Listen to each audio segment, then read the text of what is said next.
Dear students, welcome to Doctor's Academy for Taxation and Accounting.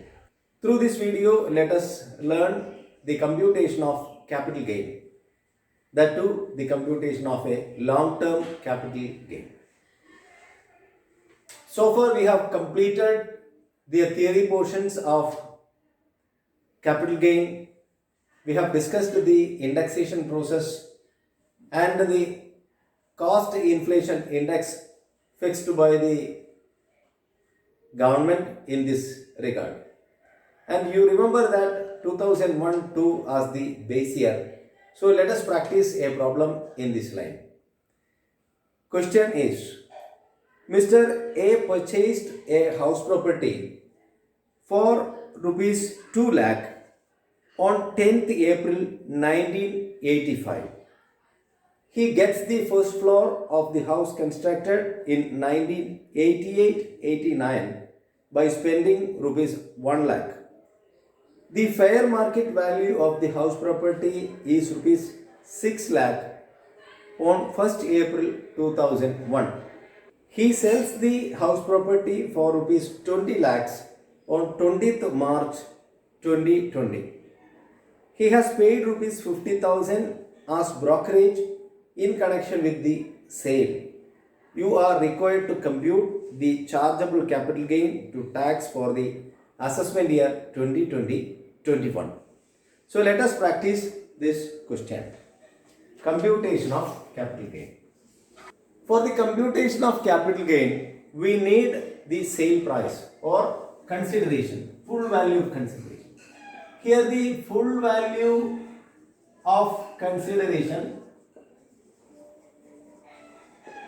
is 20 lakhs less expenses in connection with the transfer.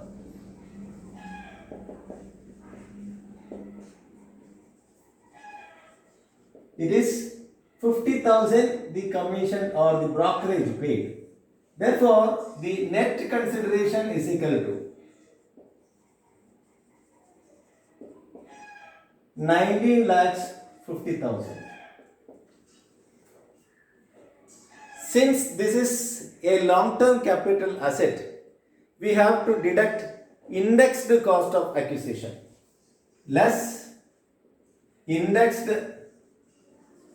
cost of acquisition.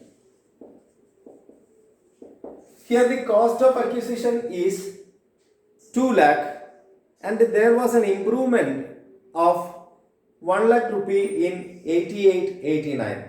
And remember, the acquisition has taken place in 1985.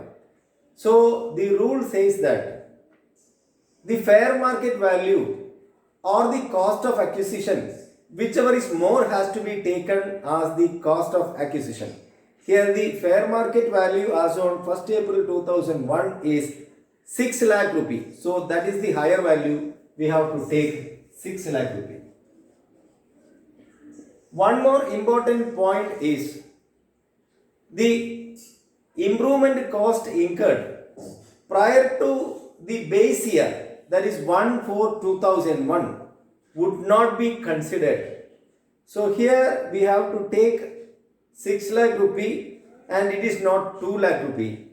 We have to compare to cost of acquisition or the fair market value as on 1st April 2001, whichever is more has to be considered.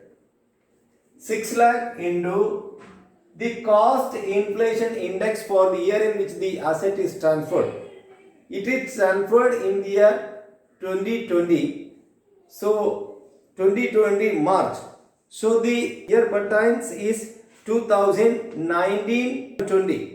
So the cost inflation index is 289. That is the cost inflation index for the year in which the asset is transferred, divided by the index for the base year, that is equal to 100. Therefore, the cost of acquisition is equal to 17 lakhs 34,000.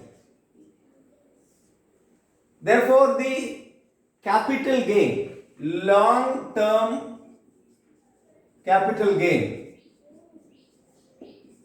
equals 2,16,000. Taxable capital gain in this case is 2,16,000. So here what we have done is we deducted the expenses in connection with the transfer from the sale price. Then we deducted the indexed cost of acquisition. Balance is the long-term capital gain.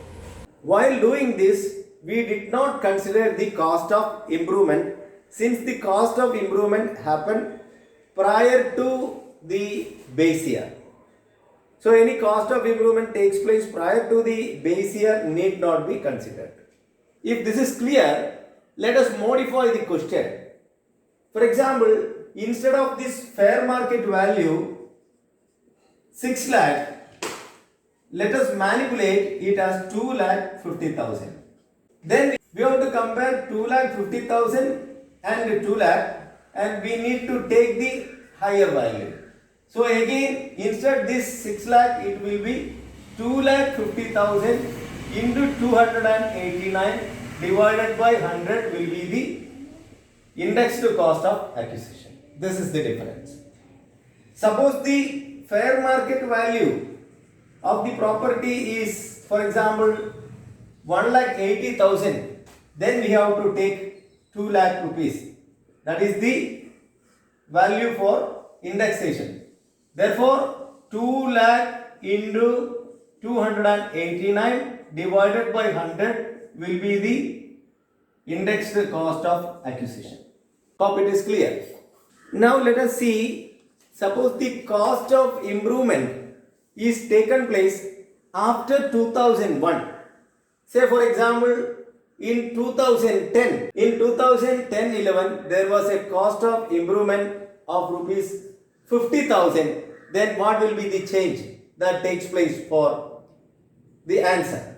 So here, let me modify the answer. Less indexed cost of improvement equals 50,000 multiplied by the cost inflation index for the year in which the asset is transferred, that is 2019-2020, divided by the cost inflation index for the year in which the improvement is taken place, that is 2010-11. When we substitute the value with the index, it will be 50,000 into 289 divided by 167, which is equal to 86,527 approximately. So this is the indexed cost of improvement. So that also we can deduct 86,527.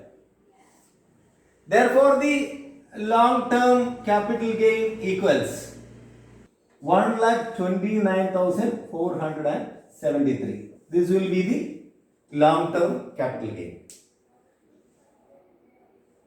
So in this modified example, we have deducted indexed cost of improvement also. Remember, this indexed cost of improvement that we considered, because this is happened after 2001-2, after the base year. If it is happens before the base year, that cost of improvement will not be considered.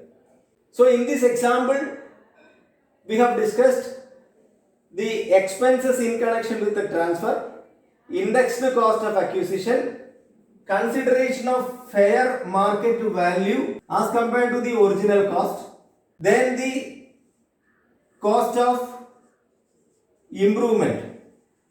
Cost of improvement prior to 2001 will not be considered. After 2001 will be considered for the indexation process. Hope this is clear. I hope this type of problem would be useful for you for your university exam. If you have any doubt or clarification required, kindly write it in the comment box. Thank you very much for watching my channel, Doctors Academy for Taxation and Accounting.